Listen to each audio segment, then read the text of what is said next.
تحقیق کی جا رہی ہے۔ آج تک کبھی کسی نے اللہ پہ تحقیق کی ہوگی؟ تسلیم نظر نہیں آ رہا، تسلیم دکھائی نہیں دے رہا، تسلیم خدا کہاں ہے کسی کو نہیں پتا، لیکن تسلیم کیوں تسلیم کیا؟ ان کے کہنے پہ انہوں نے کہا ہے، ہم نے کہا ہے، اس کا مطلب ان کی ہے کا نام توحید ہے۔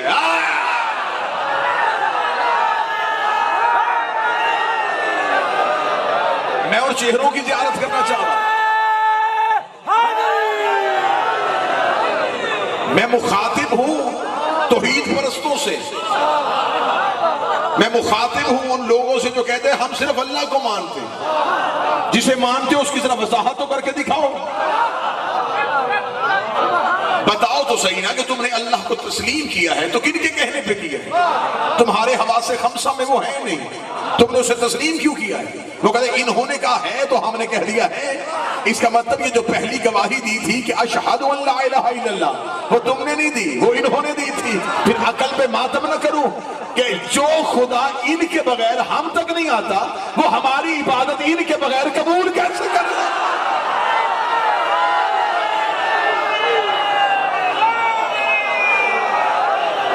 جب وہ خدا سیدھا ہم تک نہیں آیا، میرے شیعہ سے کیا اس خدا کے پاس طاقت نہیں تھی؟ وہ تو علی کل شیء قدیر ہے، وہ سیدھا آ جاتا۔ جب وہ خدا نے اپنی معرفت ڈائریکٹ ہمیں نہیں دی تو اس نے عبادت کا فلسفہ سمجھا دیا، اس کا سیدھا مجھ تک بھیجنے کی کوشش نہ کرنا۔ اور قریب کرتا ہوں، مصلی پہ نمازی کھڑا ہوتا، وضو کیا تھا بابا جی نماز کے لیے، مصلی پہ جب خدا نے کھڑا کیا تو خدا نے کہا سب سے پہلے نیت سنا۔ یہ جو نمازی نماز میں نیت پڑھتا ہے نا، یہ مستحب نہیں، یہ واجبات نماز میں سے۔ اچھا نیت وہ سن رہا ہے کہ جو دلوں کی نیت جانتا ہے۔ آئے ہے مؤدب ترین چہرے میرے سامنے تشریف فرما، نیت وہ خدا سن رہا جو دلوں کی چھپی نیتیں جانتا، لیکن اس نے کہا مصلی پہ آئے اور پہلے نیت کر۔ میرے مالک تو نہیں جانتا، جب میں وضو کر رہا تو میری نیت یہی تھی نا کہ میں نے نماز پڑھنی، جب میں نے مصلی بچھایا تو میری نیت تھی، خدا نے کہا تھی نا، سنا۔ اچھا ابھی تک کچھ نمازیوں کو اپنی نیت کے اندر چھپی ہوئی نیت کا بھی نہیں پتا۔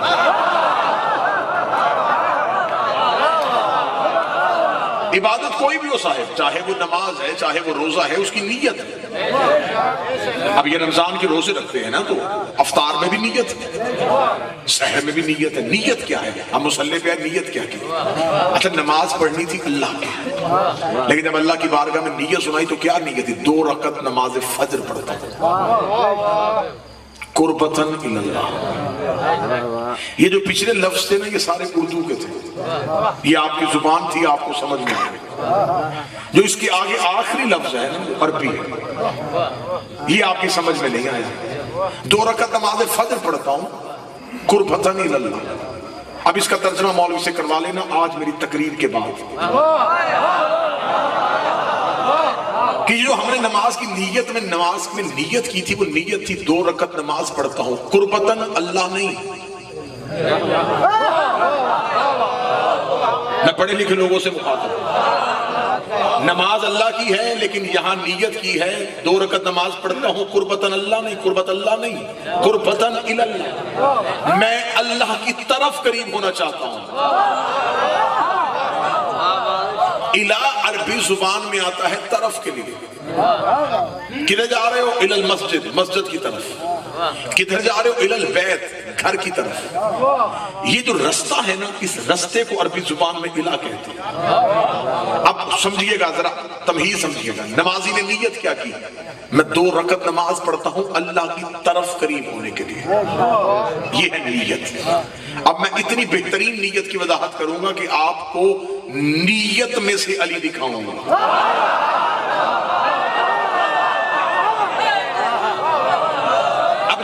کی تھی کہ میں اللہ کی طرف قریب ہونا چاہتا ہوں. آئیں پڑھے لکھے احباب تشریف فرما ہے. قریب کے لیے جب آپ کسی کی طرف قریب ہونا چاہیں نا، کسی کی طرف جانا چاہیں تو اسے کسی مخصوص جگہ پہ معین ماننا پڑتا ہے. پڑھ لکھے احباب، میں کہوں کہ مجمع تھوڑا منبر کے قریب آ جائے تو اس کا مطلب منبر ادھر ہے، آپ ادھر سے ادھر قریب ہو رہے ہیں. اس کا مطلب ہے کہ اسے ایک جگہ پہ یہاں ماننا پڑے گا، آپ ادھر سے ادھر قریب ہوں گے. اگر میں آپ کے قریب ہونا چاہوں تو آپ ادھر ہیں، میں ادھر سے آپ کے قریب ہوں. کسی چیز کے قریب ہونا ہو تو اسے کسی ایک جگہ پہ محدود ماننا پڑتا ہے. اگر ہم اللہ کی طرف قریب ہو رہے ہیں تو اللہ کو محدود ماننا پڑے گا.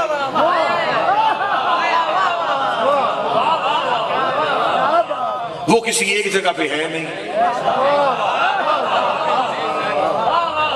مجھے واللہ میں ممبر پہ ہوں، میں موضوع یہ پڑھنے نہیں لگا تھا، میں کہیں اور جانے لگا تھا تو اللہ جانے کون سی روحانیت جو مجھے کھینچ کے پھر اس گلی میں لے آئی.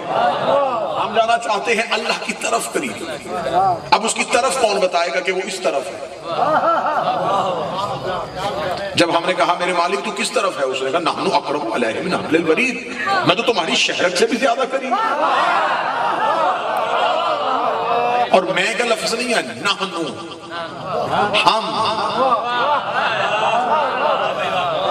اب اس کی وضاحت بعد میں ہو جائے گی. اب اللہ کی طرف قریب ہونا چاہتے ہیں، اس کی طرف دکھاؤ کہ وہ کس طرف رہتا ہے. اسے کسی ایک جگہ پہ محدود مان لو گے تو پھر عقیدہ توحید ہی ختم ہو جائے گا.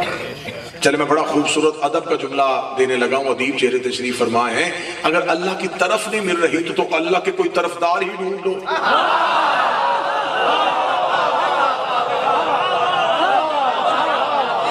اب حضور ہماری نماز میں نیت تھی کہ ہم اللہ کی طرف قریب ہونا چاہتے ہیں، تو اس کا مطلب ہے کہ ہمیں پہلے وہ رستہ ڈھونڈنا چاہیے جو ہمیں اللہ کی طرف لے کے جائے.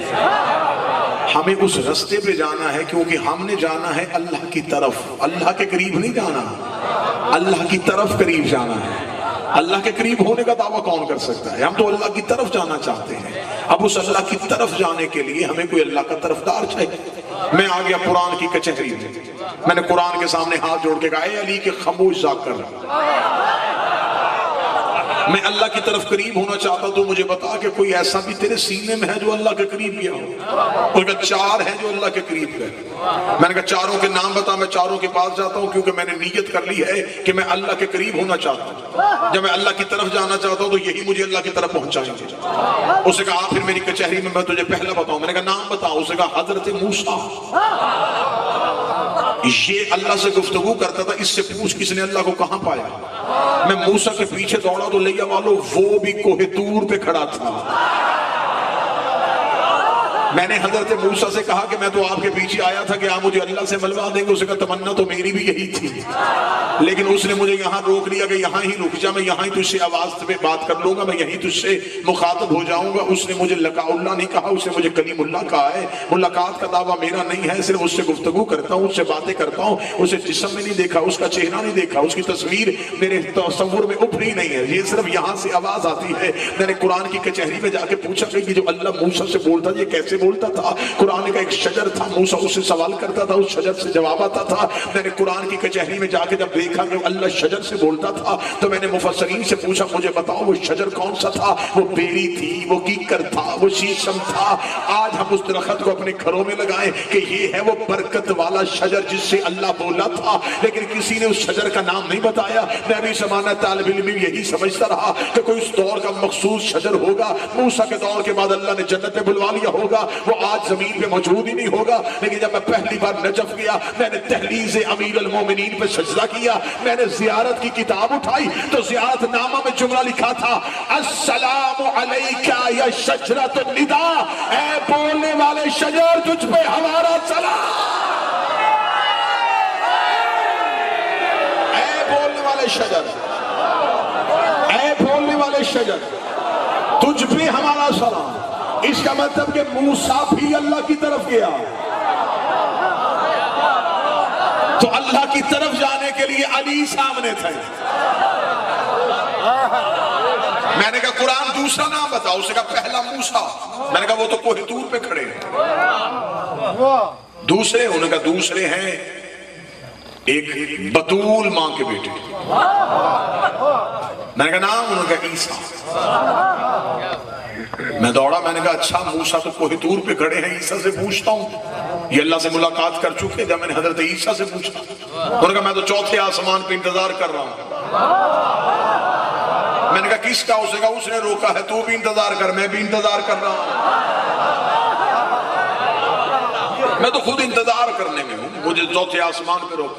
میں نے کہا موسیٰ طور پہ کھڑا ہے، اے حضرت عیسیٰ آپ چوتھے آسمان پہ کھڑے، کوئی اس سے بھی آگے گیا ہے اللہ سے ملنے؟ انہوں نے کہا ایک فرشتے کو گزرتے ہوئے دیکھتا ہوں، آتا ہے وہ چاہتا ہے۔ میں نے کہا نام بتاؤ، اسے کہا جبرائیل۔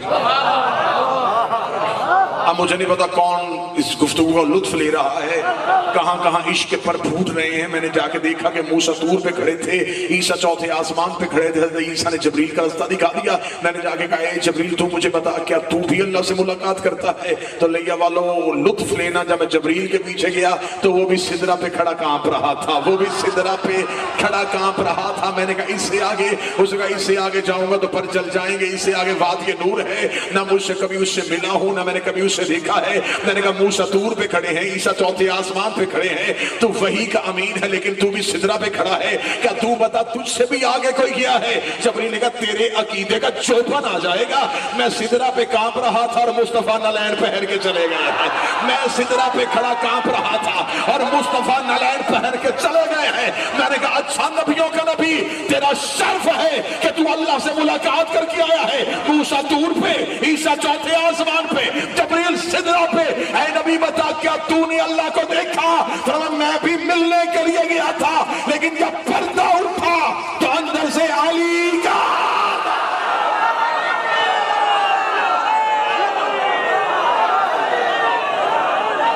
جو ہاتھ آیا وہ دست امیر تھا۔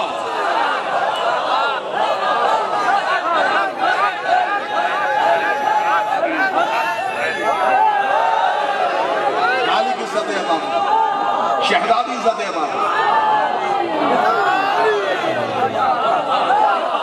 اس کا مطلب ہے کہ سرکار مصطفیٰ بھی اللہ کے قریب ہوئے تو درمیان میں علی ہیں۔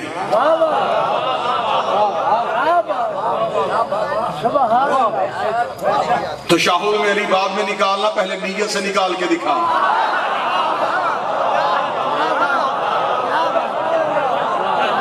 تو نے جب اللہ کہہ دیا ہے تو تم نے 14 کا اقرار کر لیا،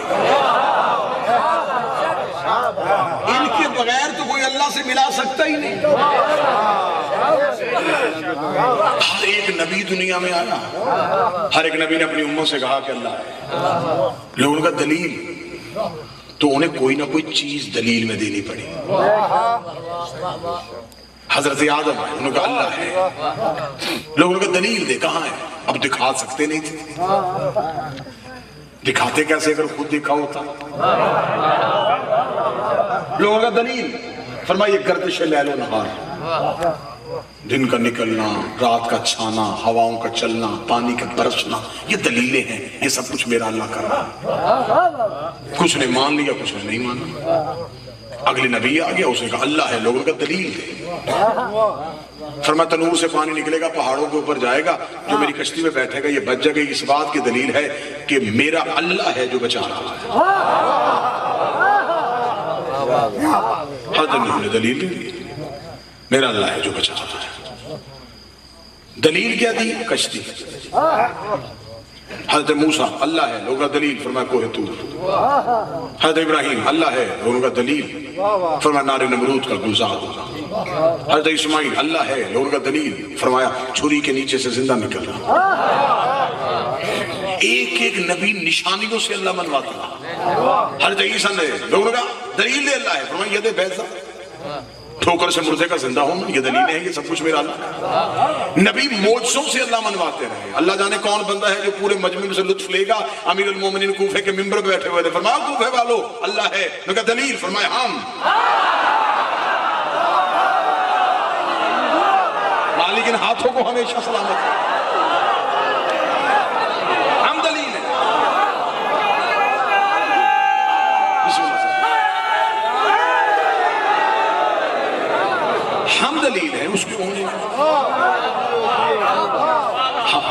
ہمارے بغیر وہ نہیں نظر آئے.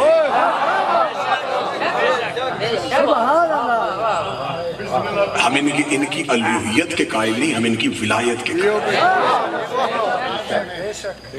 ہم مانتے ہیں کہ یہی ہیں جو اللہ سے ملواتے ہیں. عزت والے صاحبان بیٹھے ہیں، زمین پہ سورج نہیں آتا، سورج کی کرنیں آتی ہیں. کرنیں سورج نہیں، سورج کا اثر ہے. بارہ اللہ نہیں، اللہ کا اثر. آپ خاموش ہو گئے، جیسے بغیر کرنوں کے سورج پہچانا نہیں جاتا، بغیر بارہ کے اللہ بھی پہچانا نہیں.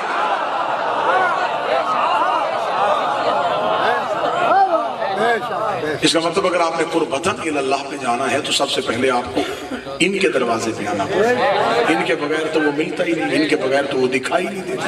اللہ نظروں میں نہیں آتا، اللہ کسی ایک جگہ پہ ہے نہیں. جو جن بندوں کو بڑا توحید پہ گفتگو کرنے کا ایک شوق ہے تو وہ ہمیں بتائیں کہ ہم اللہ کو کہاں مانیں. اللہ رہتا کہاں؟ آسمانوں پہ، تو اس کا مطلب زمینوں پہ نہیں. تو جو ادھر ہو ادھر نہ ہو وہ اللہ نہیں. اگر آپ کہتے ہیں کہ وہ وہاں بھی ہوتا ہے اور پھر یہاں بھی آتا ہے، پھر آپ تغیر کے قائل ہو جائیں گے. وہ متغیر نہیں. اگر آپ کہیں کہ وہ ایک جگہ پہ ہے اور وہیں پہ رکا ہوا ہے، پھر آپ سکوت کے قائل ہو جائیں گے. اگر آپ کہیں کہ وہ ہر چیز میں ہے، پھر آپ حلول کے قائل ہو جائیں. ان سب سے ہٹ کے اب اللہ کو ماننا ہے.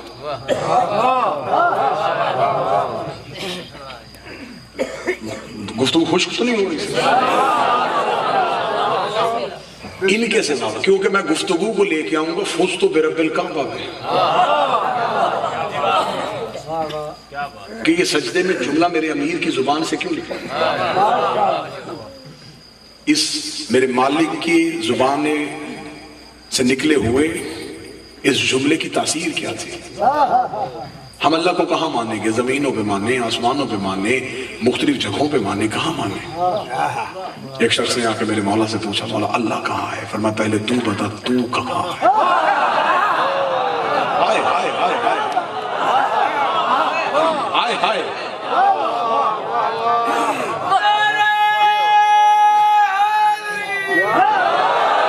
پوری ذمہ داری کے ساتھ جملہ کہنے لگا ہوں، کسی نبی نے توحید پہ خطبے نہیں دیے. منوائی ہے توحید، خطبے نہیں دیے. کسی نبی نے توحید پہ خطبہ نہیں دیا. حتیٰ کہ خود رسالت امام نے بھی توحید پہ خطبہ نہیں دیا. میں ذمہ داری کے ساتھ بات کرتا ہوں. قطعاً یہ مطلب نہیں ہے کہ امیر المومنین توحید پہ خطبے دیتے تھے، اور معاذ اللہ میرے کہنے کا مقصد یہ ہے کہ نبیوں کے پاس معرفت توحید نہیں تھی. لیکن نہیں، نبیوں کو توحید پہ بات کرنے کی ضرورت ہی نہیں پڑی، اس لیے کہ کسی نے ابراہیم کو اللہ نہیں کہا.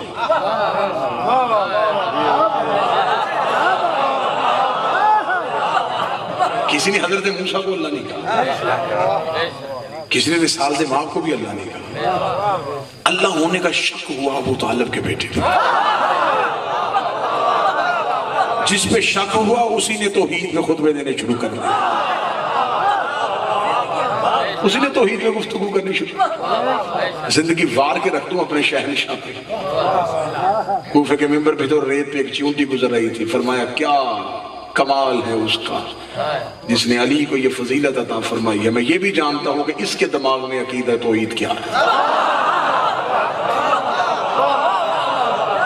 یہ بھی کسی کو مانتی ہے اس کے دماغ میں وہ میزان توحید کیا ہے. اس نے کہا مولا اللہ کہاں ہے؟ فرمایا پہلے تو بتا تو کہاں ہے. اور یہی عرفان کی پہلی منزل ہے. معرفت کی پہلی منزل یہ ہے کہ پہلے خود کو تلاش کر، پہلے اپنے آپ کو مان.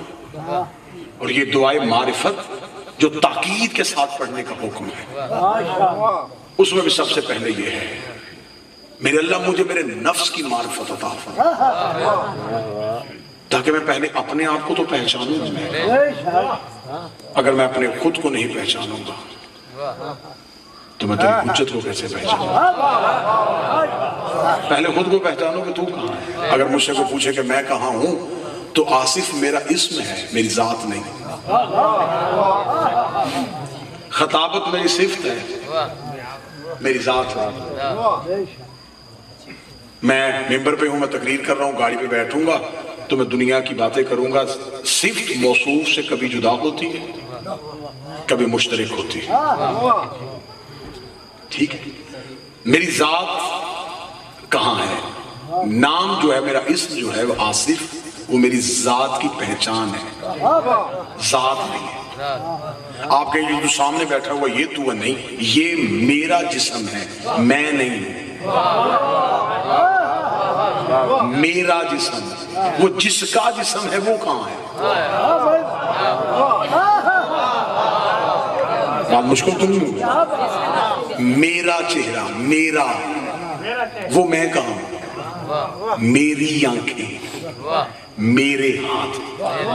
کوئی بہت چھلانگ لگائے گا، وہ کہے گا جو تیرے اندر روح ہے وہ تیری اصل ہے اور یہ تیری پہچان کے ذریعے نہیں، وہ بھی میری روح ہے۔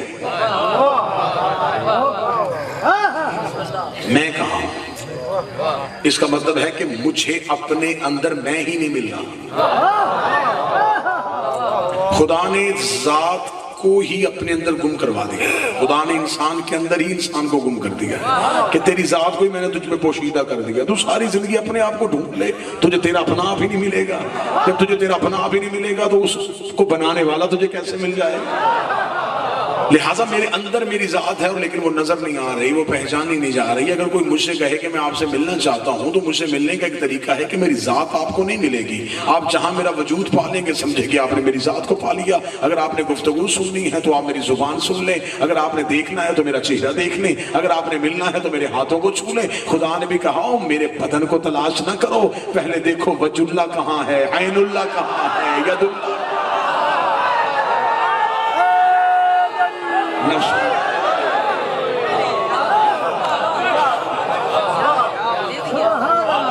انہوں نے منوایا ہے کہ اللہ ہے،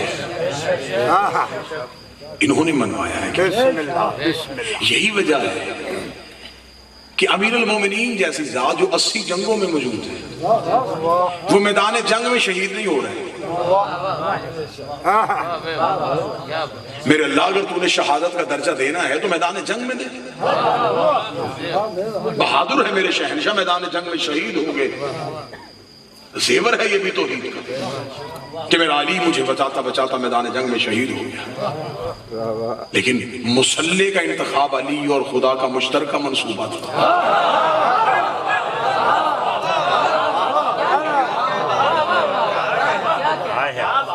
خود مسلح کا انتخاب کیا، خود امیر المومنین نے مسلح کا انتخاب کیا، سر سجدے میں رکھا۔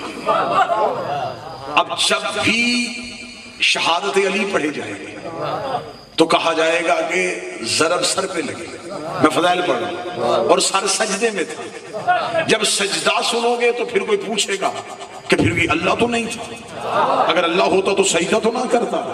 تو علی نے آخری لمحے میں کہا فوزتو برب الکعبہ، سجدہ کر کے بھی میں تجھے منوا گیا۔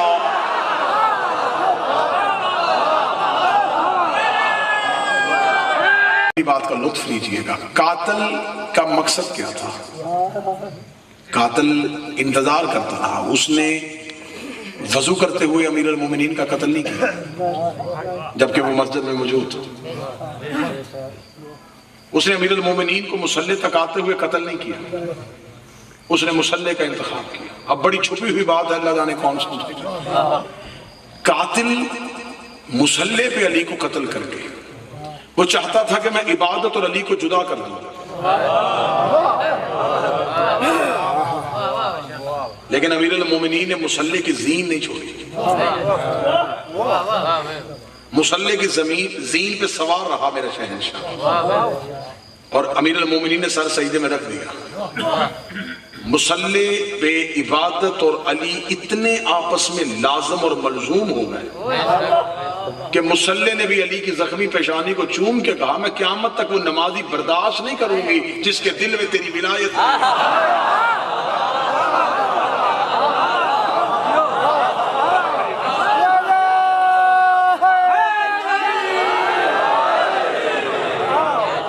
انکار ولایت امیر المومنین کر کے کسے سجدہ کرنے جا رہے ہو؟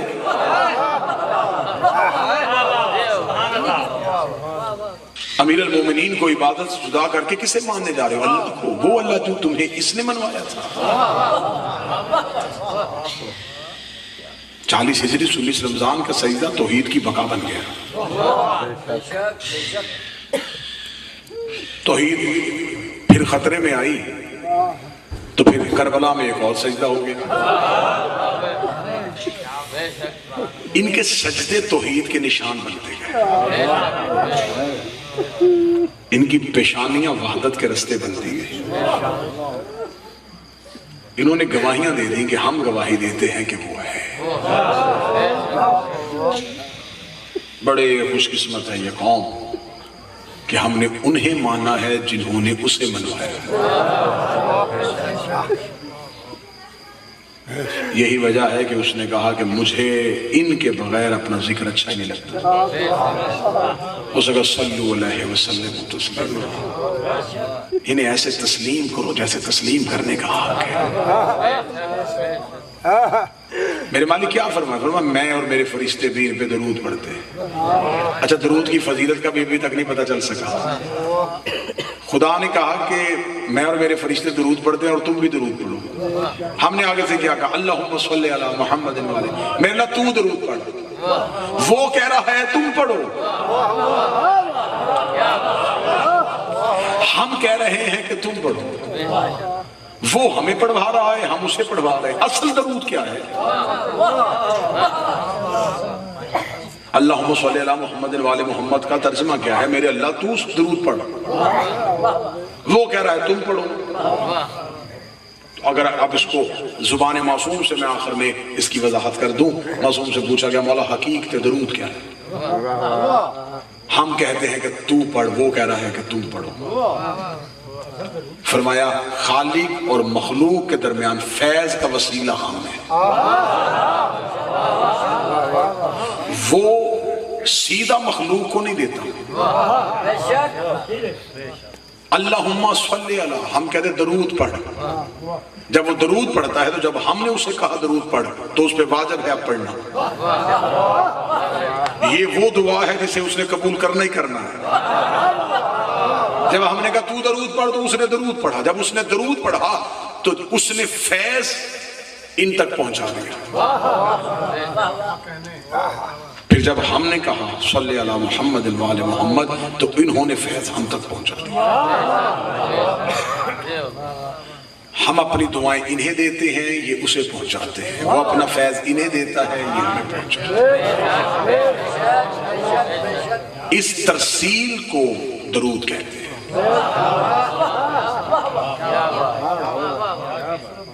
اس حاصل اور محصول کو درود کہتے ہیں۔ اس طلب اور رسد کا نام درود ہے۔ ہم طلب کر رہے ہیں، وہ دینا چاہتا ہے، ہم مانگ رہے ہیں، وہ عطا کرنا چاہتا ہے۔ اگر تھوڑی سی کوئی کم علمی ہے تو میں تھوڑا اور آسان کر دیتا ہوں کہ ہم چاہتے ہیں اس سے مانگنا، وہ چاہتا ہے ہمیں دینا۔ وہ آ نہیں سکتا، ہم جا نہیں سکتے، اس نے درمیان میں انہیں رکھ لیا۔ خالق، مخلوق، حجت ہے، یہ بھی نہیں ہے، وہ بھی نہیں، بشر بھی نہیں ہے، خدا بھی نہیں ہے۔ یہاں آتے ہیں تو ان جیسے ہو جاتے ہیں،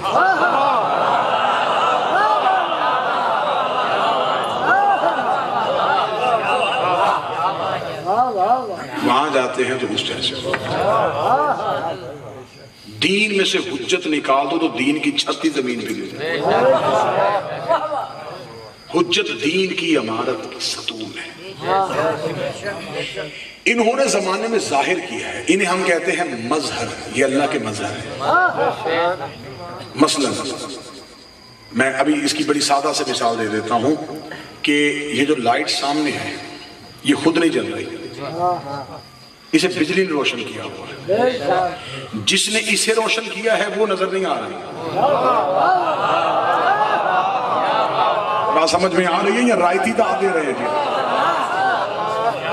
جس نے اسے روشن کیا نظر وہ نہیں آ رہی، نظر یہ آ رہی، وہ چھپی ہوئی، اس نے چھپ کے اسے ظاہر کیا، اس نے روشن ہو کے اسے منوا لیا۔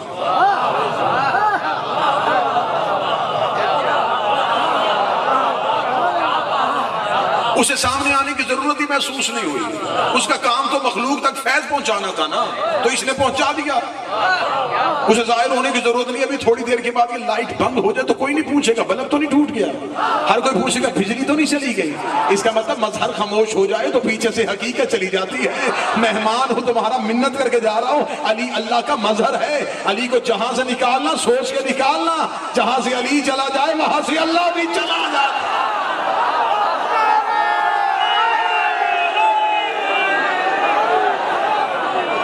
مالک عزت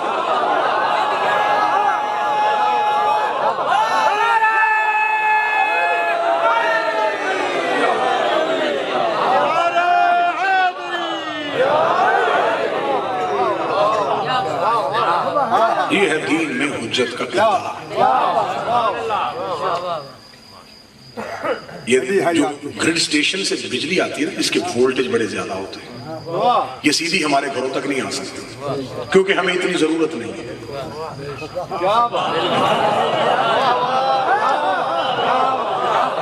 آپ جسے تمثیلی خطابت سمجھ میں آتی ہے وہ تو بولے گا، ہمیں اتنی ضرورت نہیں ہے، لہذا پھر ان بجلی بنانے والوں نے سوچا کہ اگر یہی وولٹیج گھروں میں دیں گے تو وہ ضرورت سے زیادہ ہے، کیا کریں؟ انہوں نے درمیان میں ایک اعلیٰ نسل ہے جسے ٹرانسفارمر کہتے ہیں، وہ پورے وولٹیج اس کو دیتا ہے، وہ اسے ٹھنڈا کرتا ہے، آگے اتنا پہنچاتا ہے جتنی ضرورت ہوتی ہے۔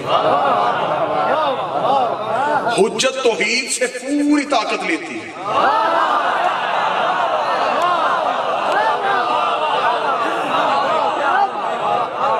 آگے اتنا پہنچاتی ہے جتنی ضرورت ہوتی ہے۔ چلے جو بندے چپ بیٹھے ہیں ان کے چپ کا بندھن توڑنے کے لیے جملہ کہنے لگا ہوں۔ بعض اوقات ایسا ہوتا ہے کہ گھر میں کوئی چیز جل جاتی ہے تو فون پوچھنے والا پوچھتا کیسے ہوا، تو وہ کہتا ہے جی وولٹیج زیادہ آ گئے تھے چیز جل گئی، کیونکہ کرنٹ زیادہ تھا ضرب چھوٹا تھا، کرنٹ زیادہ تھا ضرب چھوٹا تھا، اس لیے علی کا فضائل ہر ضرب سے برداشت ہی نہیں ہے۔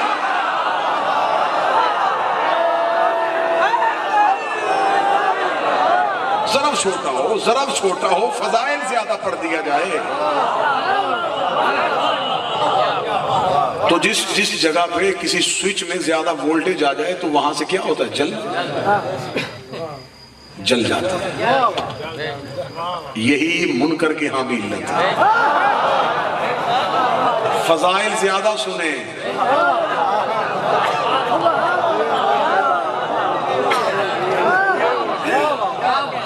فضیلت نہ گھٹاؤ، اپنا ضرب بڑھاؤ۔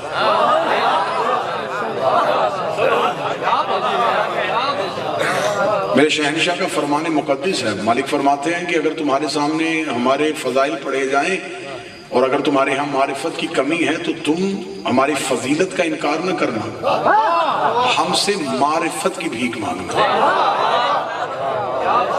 تمہیں اس فضیلت کو سمجھنے کا اور برداشت کرنے کا حوصلہ ہم دے دیں۔ وسلموا تسلیما، انہیں تسلیم کرو جیسے تسلیم کرنے کا، ان کی ولایت کو تسلیم کرو، ان کے حق کو تسلیم کرو، ان کی عزاداری کو تسلیم کرو، ان کی غیبت کو تسلیم کرو۔ اگر تم نے ان 12 میں سے کسی ایک کو بھی تسلیم کرنے میں کوئی ہلکی سی بھی کمی کر دی تو تم نے ان میں سے کسی کو تسلیم نہیں کیا، انہیں تسلیم نہیں کیا تو پھر اسے تسلیم کیا۔ یقیناً ہم ظہور کے قریب ہو رہے ہیں، یہ زمانے کی کروٹیں بتا رہی ہیں کہ کوئی آ رہا ہے، یہ کسی مسیحا کی تلاش بتا رہی ہے کہ انسانیت بے بس ہو چکی ہے۔ یہ ساری خبریں ہیں، دنیا پریشان ہے، دنیا ڈر رہی ہے کہ ہم مر رہے ہیں، ہم خوش ہو رہے ہیں کہ اب زندہ ہونے لگے۔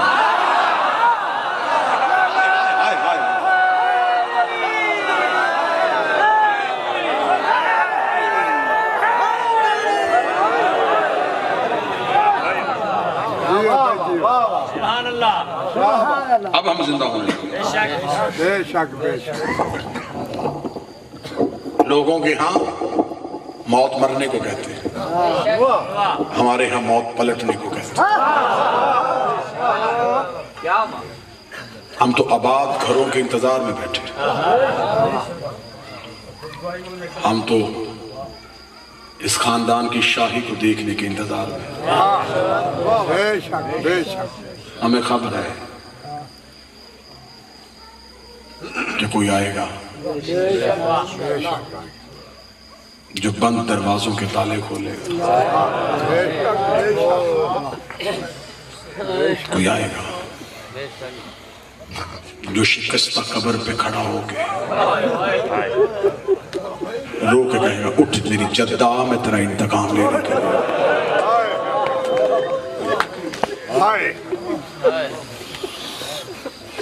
انبیاء جس کے لشکر میں ہوں، امیر جیسے جس کے سپاہی ہوں گے، یقیناً یہ دور استقامت دکھانے کا ہے۔ محنت کر کے جا رہا ہوں، کثرت ظہور مانگو، کثرت کے ساتھ ظہور مانگو، اٹھتے بیٹھتے ظہور مانگو، کیونکہ کسی بھی لمحے کان میں وہ آواز آنے والی ہے۔ عرب کی ایک عورت برقع پہن کے سوتی تھی، عورتوں نے کہا برقع پہن کے کیوں سوتی ہے؟ اسے کہا وارث آ گیا تو برقع ڈھونڈوں گی یا مالنے کے لیے؟ عقیدہ یہ چاہیے۔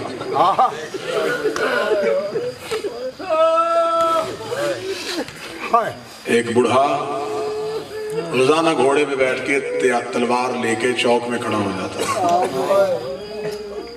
یہ بھی عرب میں سے تھا۔ لوگوں نے پوچھا کیوں کھڑا ہے؟ اسے کہا قائم کا لشکر آ رہا ہے۔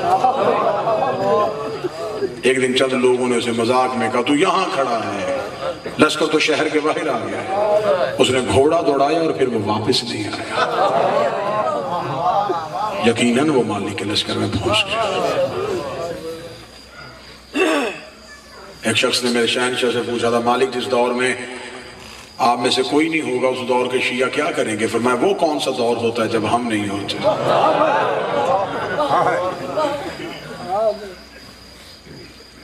دیکھنے والی آنکھ چاہیے، پہنچنے والا وجود چاہیے۔ یقیناً وارث موجود بھی ہیں، مجھے اور آپ کو دیکھ بھی رہے ہیں اور سن بھی رہے ہیں، کیونکہ اس وقت منبر پہ میں ہوں، میں آپ کی ترجمانی کرتے ہوئے مالک سے منت کروں گا میرا وارث ہم پہ کرم فرما، ہمیں اس مشکل دور میں استقامت نصیب، ہمیں ولایت امیر المومنین جیسی نعمت سے ہمیشہ سرفراز۔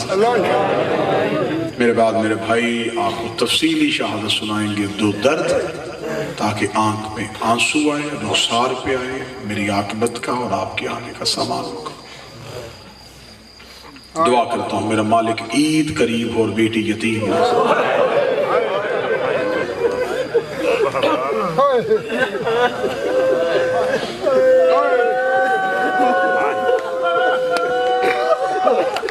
مکمل شہادت واجب الاحترام پڑھیں گے، عید قریب ہو، کوئی بیٹی یتیم نہ ہو۔ یہ وہ دن ہوتے ہیں جن دنوں میں بھائی بہنوں کے گھروں میں جاتے ہیں، یہ وہ دن ہوتے ہیں جن میں بیٹیوں کو پے کے گھروں کی آس ہوتی ہے۔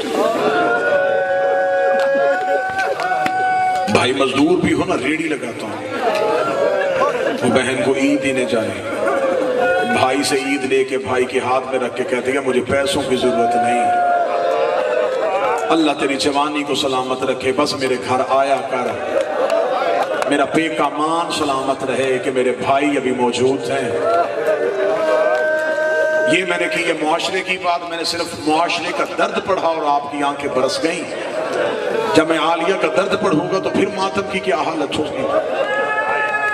40 ہجری 21 رمضان امیر المومنین کی شہادت ہو گئی، 9 دن بعد کوفے میں عید آ گئی۔ میرا شہنشاہ حسن عالیہ کو ملنے کے لیے شہزادی کے گھر گیا، بی بی بھائی کے گلے میں باہیں ڈال کے کہتی سچ بتا بھائی بن کے آیا ہے یا بابا بن کے آیا ہے؟